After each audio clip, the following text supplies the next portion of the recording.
Welcome to Speaking Sports. I'm your host, Razorback Dave. On with me today from the Common Fan, B-Ray. We're going to be talking about coordinators as head coaches. We're going to reveal the Speaking Sports top 25. I'm going to talk about some upcoming games in the top 10 in NCAA and a little bit from the NFL. Step up, join us.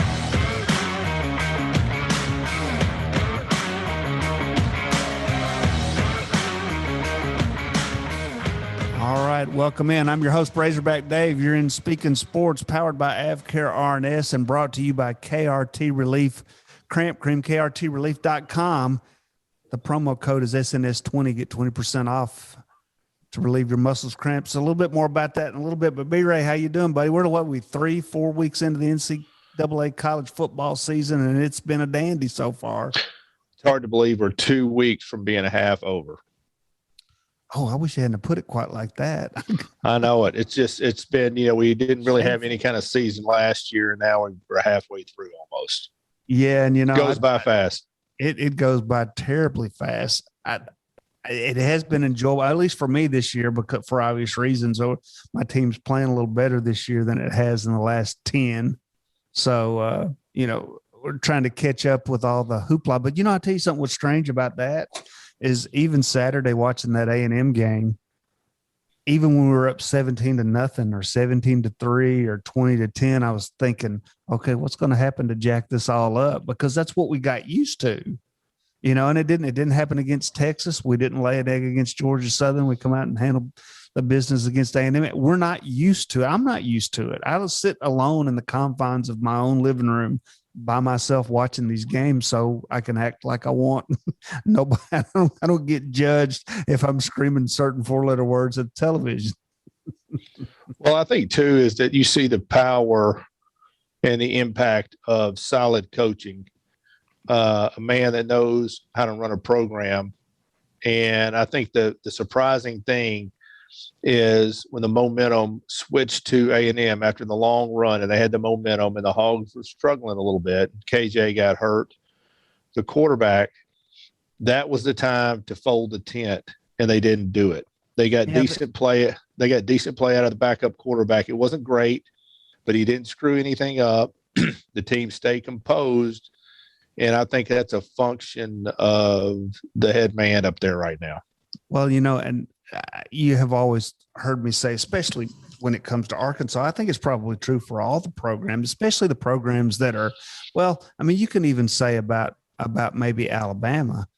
Alabama had 2 or 3 coaches between, what's that? I can't think. I see his face and I can't think of his name. The last one to win a national championship before Nick Saban. Gene Stallings. There's had several coaches between Gene Stallings and Nick Saban that weren't necessarily that good. Mike Dubose was horrible. Yeah, you had Dubose. You had Shula was horrible. Yep. And then they had that one guy for about 3 months who never actually – he got the Tide rolling, but he wasn't able to ever coach any ball. Yeah, Mike Price. Roll Tide. But and I think maybe it comes down, especially for a team like Arkansas, getting somebody that actually wants that job as a career rather than a stepping stone in your career, I think it makes a huge difference. And then you get a guy like Sam Pittman in there that can bring in the types of assistant coaches and coordinators that he's bringing in. He's bringing in head coaches as coordinators, and I think that makes a big difference too. And that kind of goes into one of the things I want to talk about today is the coordinator to head coach. Yeah, I know that's been a successful and a model that people run, but let's look at where we are today. Dabo Swinney was never a coordinator. Arguably, they've been one of the most dominant teams in the country the last 7 or 8 years. Ed Orgeron, now he had been interim coach twice. He'd been a head coach, but he was never a coordinator. Won a national championship. Now, you can argue the merits of that championship all day long. And Pittman with Arkansas, who's probably had the most success of anybody hired that year, and he knows. And I think he went in with he felt like he had a lot to prove. I know he felt like he was the man for the job because he said it, but I felt like he had a lot to prove. And whether he learned it from just being in the game all of those years, but not being a coordinator, I think quality coaches, Barry Odom, Kendall Browse, feel like they don't have someone looking over their shoulder.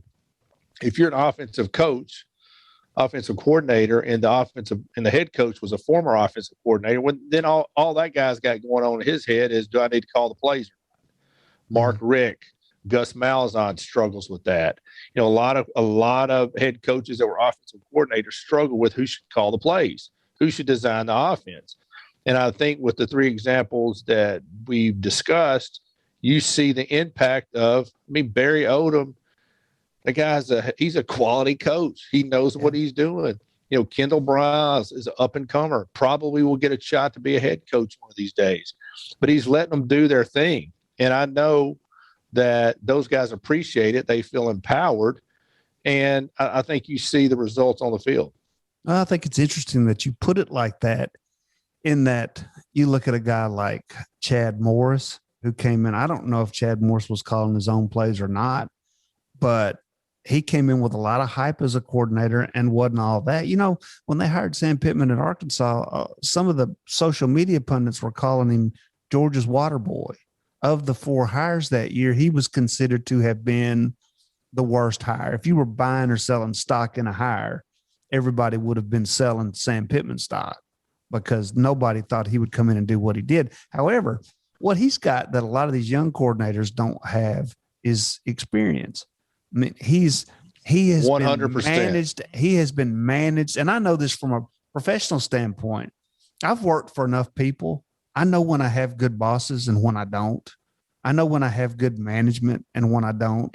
And consequently, I treat my employees the same way. The people that answer to me get treated like I want to be treated, because I know the difference. I've seen it.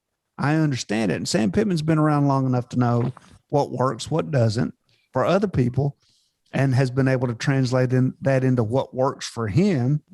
And then, you've really, the smartest people in the room are typically the ones that have enough sense to hire smarter people. And then I think that in that situation, I think what you're talking about is he's let them come in. He doesn't micromanage them.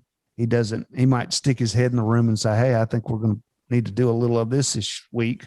Y'all go figure out how we're going to do it.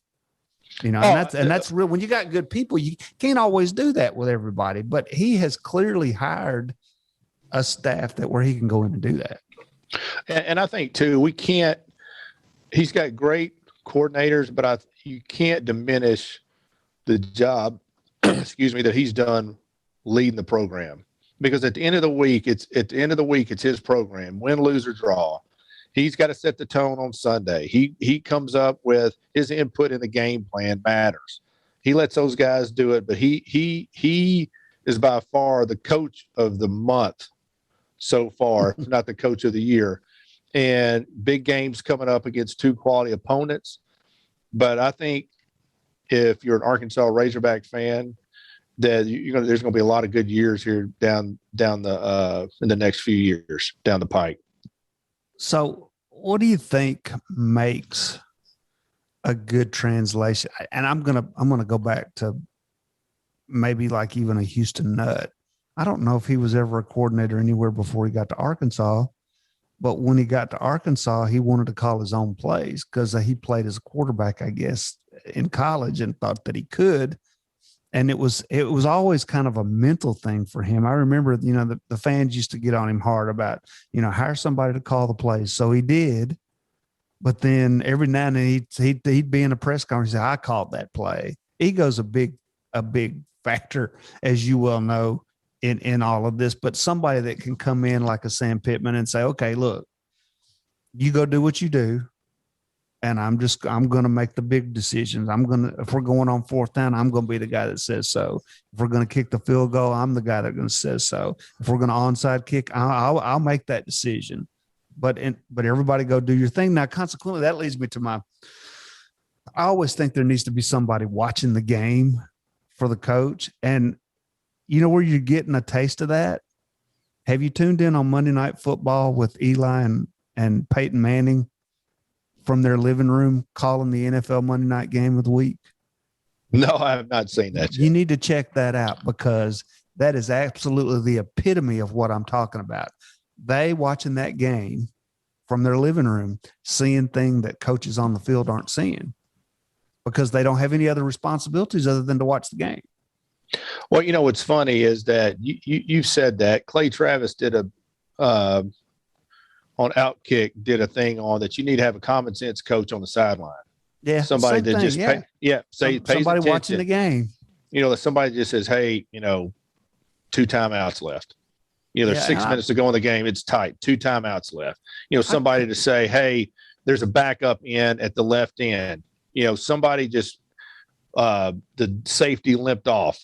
And there's people watching that, but they don't always get them all right. And and I think that there's a lot to be said for just having that person available on the sideline, and why more people don't use it. I don't know if anybody uses it, is beyond me.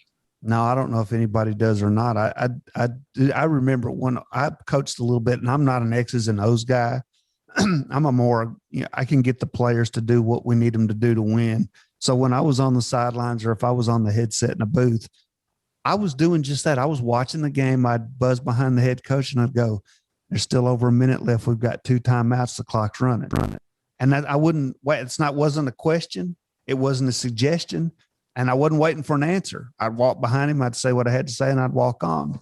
And I'd say, or I'd walk by him and say, they got you stopped up the middle. You're going to have to do something different. And I'd just keep on walking, never waited for an answer. And we won the last year we did it. We went undefeated. I mean, and it worked because and he finally did come and tell me one day, he said, it really helps me when you just kind of get me back in the flow of the whole game. It brings a third dimension to your thinking when you're trying to make a decision that, you might not always see. Well, if you really think about it, that's what the head coach should do. That's what Bobby Bowden did. That's what Bear Bryant did. They always were observed the game while it was going on.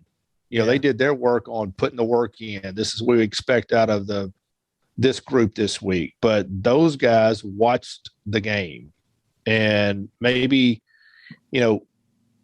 you get too involved, things that you're just going to miss things. That's just the way it goes. I mean, it's hard for men to multitask anyway. Yeah. And if you're just not watching the game, you're going to miss stuff. It just happens that way.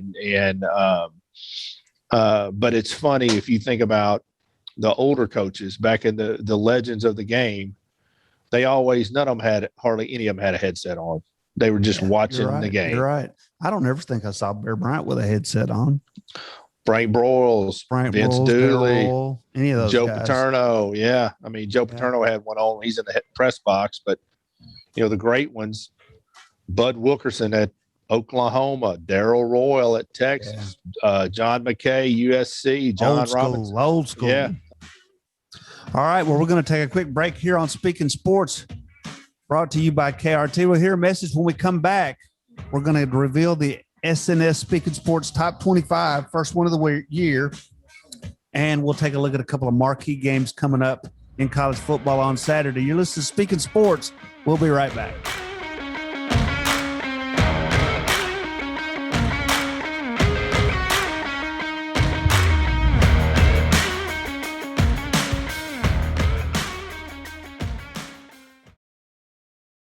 All right, everyone from athletes to weekend warriors sometimes catch a cramp when they're competing or working out.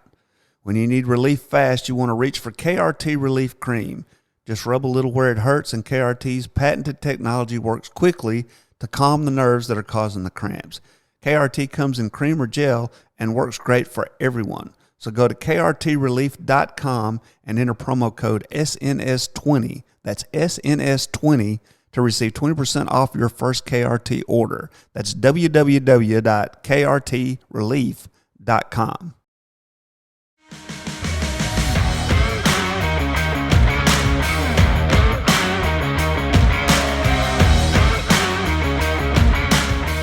All right, welcome back to Speaking Sports. I'm your host, Razorback Dave, and with my buddy B-Ray. Powered by AvCare RNS and brought to you by KRT Cramp Relief Cream. SNS20 is the promo code. Be sure to reach out at krtrelief.com and get you a tube or 3 or 4. That product is actually, you still work out, B-Ray? Oh, yeah. You should try some of that. I should send you some. Send some. This stuff is good for muscle recovery. It extends your workout. You get a few more reps in if you use it Okay. pre-workout. It also helps to prevent cramps too. So Okay. Yeah. I've got some, the sponsors were kind enough to send me a little bit. So I'll send you a tube and let you try it out. KRTrelief.com. All right. So now it's time to release the first Speaking Sports top 25 that has literally just disappeared. Oh, there we are. There it is. So I'm going to, how you want it? Top to bottom, bottom to top. Let's go top to bottom. All right. Number one is no shocker. Alabama. Number two is Georgia. Now, in our poll, it's important to note that Alabama was number one or number two in all four of the polls that I had to choose from. And when I got a composite score, Alabama was number one simply because a couple of people had Georgia. One person had Georgia not at number two, had them at number four, and that changed the poll. Gotcha. So Alabama 1, Georgia 2, Oregon in at 3, Penn State at 4, Arkansas number 5, Iowa number 6, Notre Dame at 7, Oklahoma 8, Florida at 9, Cincinnati at 10. Let's stop there. So that's after 4 weeks of play for most schools. 3 weeks, at least 3 of mostly 4 weeks of play. And we've seen that some of the teams were better than we thought. Some of the teams not so much. In fact, Clemson is going to be at the bottom of the poll. And they start out 3, 4 as one of the top. Ohio. Well, of course, they always do that, but yeah, they did it again. So do you see anything in there that raises an eyebrow? I understand Florida at number 9, one-loss team, but they only had a 2-point loss to Alabama, which is still considered one of the top 2 teams in the country. If you only lose to them by a couple, maybe you probably are better than some of the no-loss teams that are still in there. Yeah, the one thing when I did my poll, I had Georgia actually 1, Alabama 2, just because I think Georgia's body of work's a little better. Alabama didn't impress me that much against Florida. They look beatable. Georgia to me hasn't looked beatable. They look pretty dominant, and so then I gave extra weight to undefeated teams. And I think I had Arkansas at 5, and it was all I could do not to put them at 3. Yeah. Because I think honestly that if Notre Dame had beat Texas and Texas A&M, they'd probably be ranked number 1. Well, 3 of the 4 pollsters that we used had Arkansas at number 5. Yeah. And I don't disagree with you. I had Notre Dame a little higher by virtue of beating Wisconsin. And didn't they have another top 10 win? Florida State, but Florida State's 0-4. Yeah, and they're at the time, though, I think people thought they might have been a little bit better than they actually are. Yeah, that's right, but they're not. Yeah, I thanked them a little bit for that. And I had Iowa up there, Penn State with a quality win. And you're right, Notre Dame did have the road win at Wisconsin. That's a good win. Yeah. That's a solid win against a quality opponent. Yeah. Oklahoma, I don't have a problem with Florida. Cincinnati, I mean, who really knows? They beat Indiana. I think it's kind of they're undefeated, but had a win against Indiana. And Cincinnati. Do we know anything about Cincinnati? I'm not sure how they're only up there that high because they started up there, I think, in most polls. And quite frankly, I think they're the last no-loss team that's there except for maybe Coastal Carolina. Yeah. And Baylor's undefeated. I think. Yeah. And I was okay with Baylor. I wish I had my list here. I don't have it in front of me. Let me look at it. I'll just pull it up here real quick. I've got your list here. I got my list right here. I had I think I had Baylor at 14. Wake Forest. I had Cincinnati Baylor. at 12. Okay. Wake I Forest, had Georgia. Baylor. Yeah, I had Georgia, Michigan Bama, State, Oklahoma. Coastal Carolina, Michigan, BYU, and Ole Miss are teams outside of the AP top 10 that are undefeated. Yeah. And I think that's where they should be. I honestly do. Ole Miss they beat they played Tulane. They had a pretty decent win. I'm trying to remember who they played opening weekend. Ole Miss looks good. I'm okay with Notre Dame. Michigan, if they weren't Michigan, they'd be 15 probably but they're Michigan and they've sucked for 4 years now. They've 4-0, so they get a little benefit of being Michigan. But yeah, I'm okay with how it kind of shook out here. So you're right top. there. Our remaining teams in the top 25. Ole Miss at 11, 12 is Michigan. Brigham Young in at 13, Michigan State 14, Baylor 15, A&M 16, Ohio State 17, Oklahoma State. I think I had Oklahoma State higher than A&M. I did just by virtue of they're undefeated. If you're undefeated, I did too. You don't come in behind an A&M team that's overhyped and has a loss. Coastal Carolina is at 19. Wake Forest is at 20. I'm not sure how good they are. Our poll, for some reason, I have A&M on here twice, and I should not. I'm not sure what that's all about. North Carolina State at 21. Fresno State, Kentucky, and Clemson.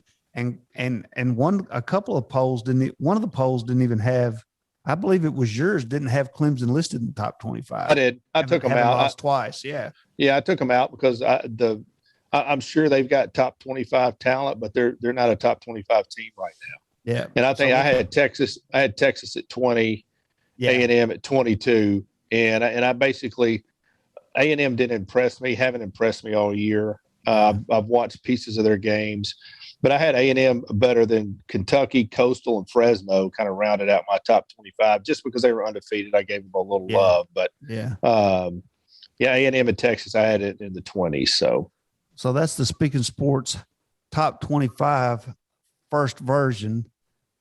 Maybe you meant to have Texas on there instead of Texas A&M. That's probably it. A couple of really big games going on Saturday afternoon. Number 8 Arkansas is at number 2 Georgia, and number 12 Ole Miss is at number 1 Alabama.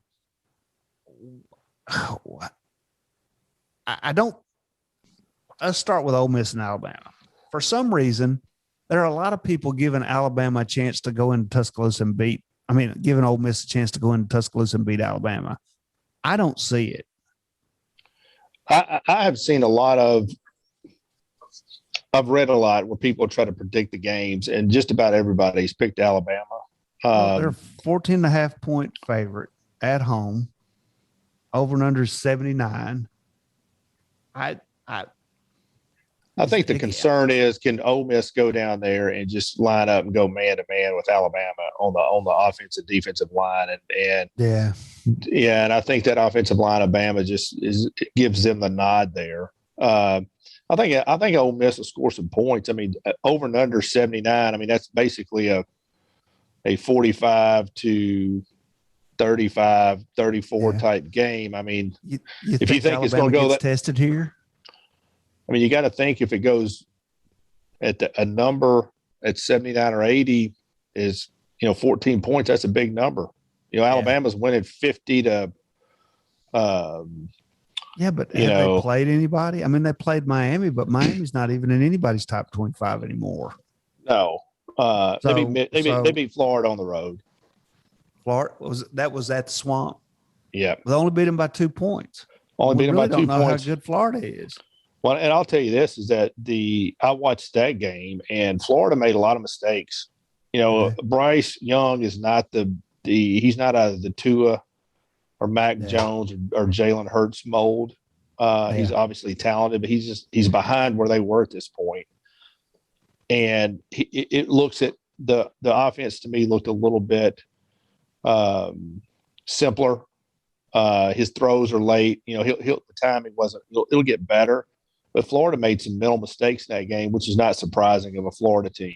But they were right there at the end, and probably you take away 3 or 4 mental mistakes, penalties, bad coaching calls, whatever, and they probably win that game at home. But yeah, Bama. Go ahead.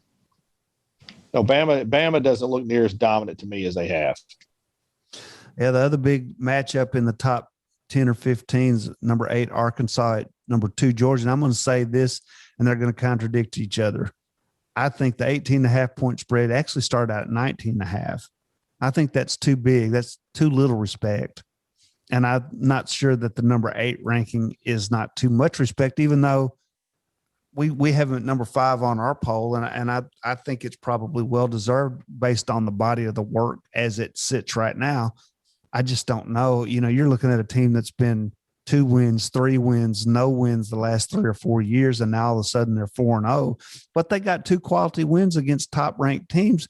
However, be it preseason ranked teams, they were ranked, and A&M was still ranked after 3 weeks. So, you got to get them, you got to tip the hat to them a little bit. I just hope they're not getting set up for a fall. I think it should be a good game. I think Arkansas should go. It's probably going to be a defensive battle. A&M was leading the conference in team defense last week.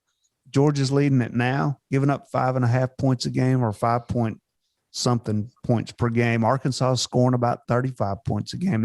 There's where you're going to find it if Arkansas can score on the Georgia defense, because I think Arkansas's defense is solid. They got play 8 guys on the defensive front, and they're all brutal. In fact, the 3 starters on the defensive line weren't even on the team last year that was leading Georgia at the half. So to say Arkansas is not going to have a chance to go in there and win, I think is a little naive. To think that they would lose by 18.5 points, I think is a little naive. I think I'll be disappointed. The only thing that disappoints me is if we're outside 3 scores. If we get beat by 21 points or more, I would think that would be failure. If we go into that hostile environment, play them off their feet, and maybe have a chance to win in the fourth quarter, or you never know, man. I was telling people before we went into A&M, you catch a team just right, they start making mistakes, shooting themselves in the foot, put the ball on the ground, somebody gets hurt, next thing you know, you're up 20 points. It can happen. That's why they play the game. I agree. And I think you got to think the gambling lines are what they are, and people like to bet on favorites. So in a tough game like this, there's going to be a propensity for people to bet on the favorite. So I think those lines get inflated a little bit.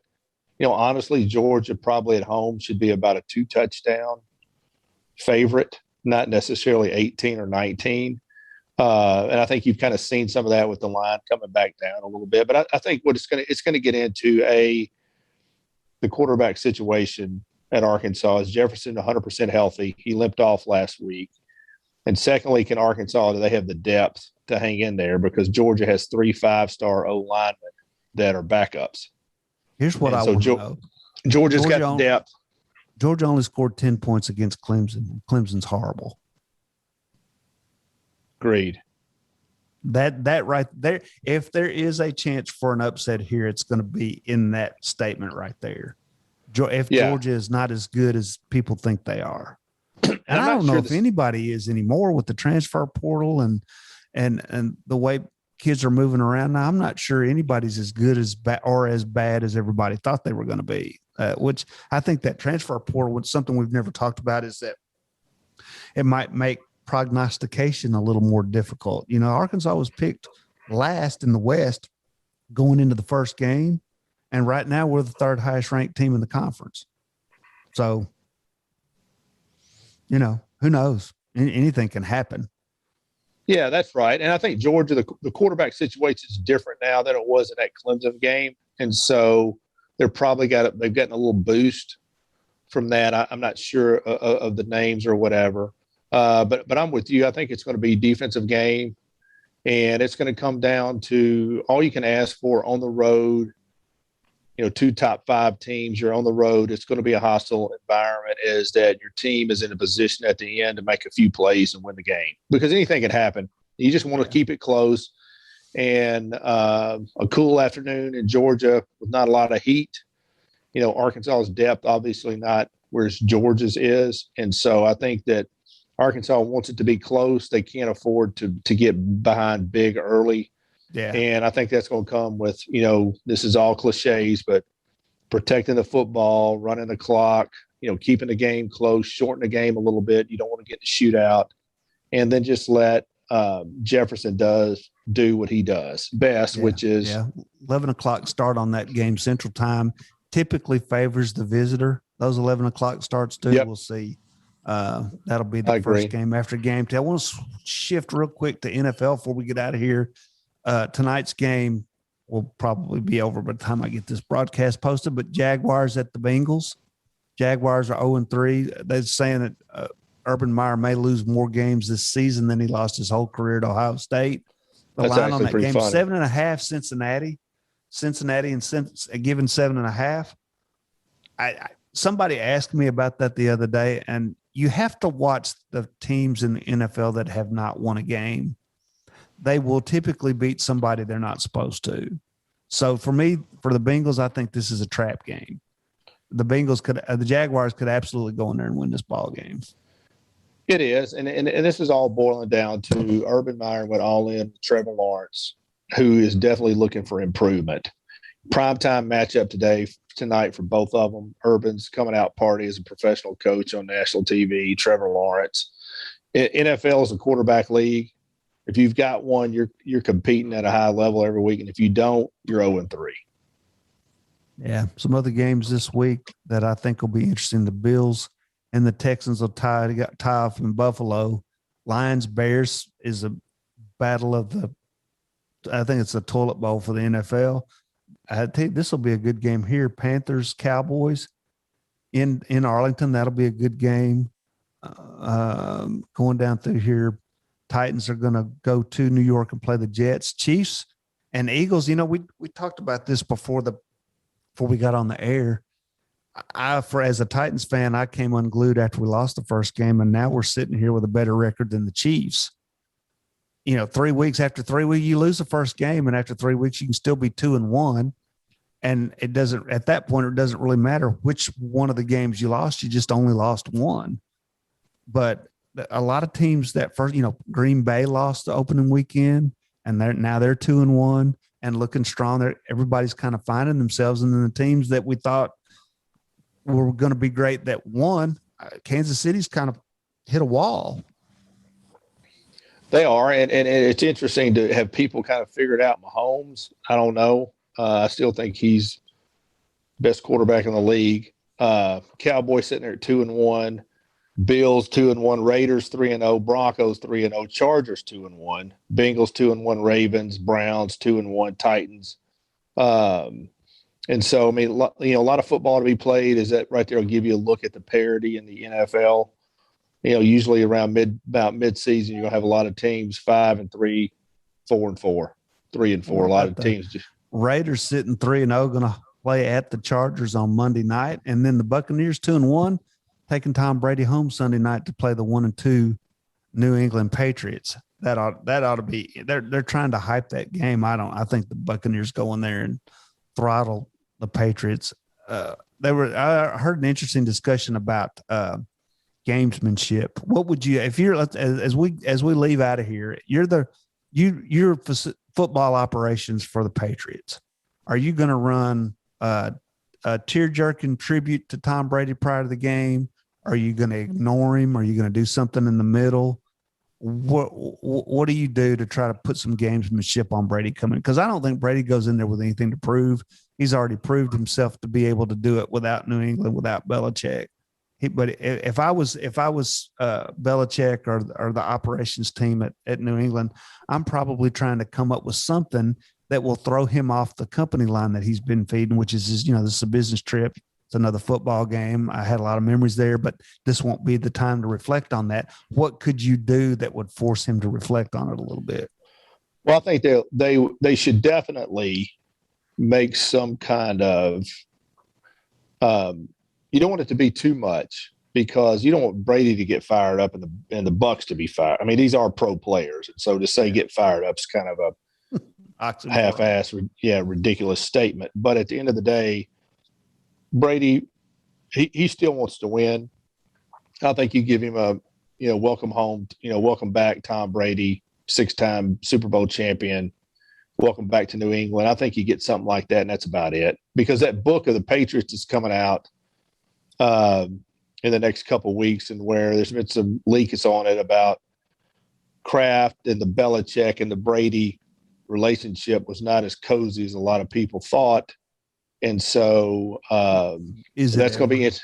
No. And I think that we need to have Dig on here one night after he reads it to get his perspective on That'd be a good the Patriots book. Yeah. Do that. Yeah. I need to reach out to him and see if he's still up there. All right. That's going to do it for Speaking Sports. I'm your host, Dave, Razorback Dave. Thanks, B-Ray, for coming on today. We look forward to having you back. I'll need your top 25 by next Wednesday for next week's show. Remember, krtrelief.com, SNS20 is the promo code. We'll see you next week on Speaking Sports.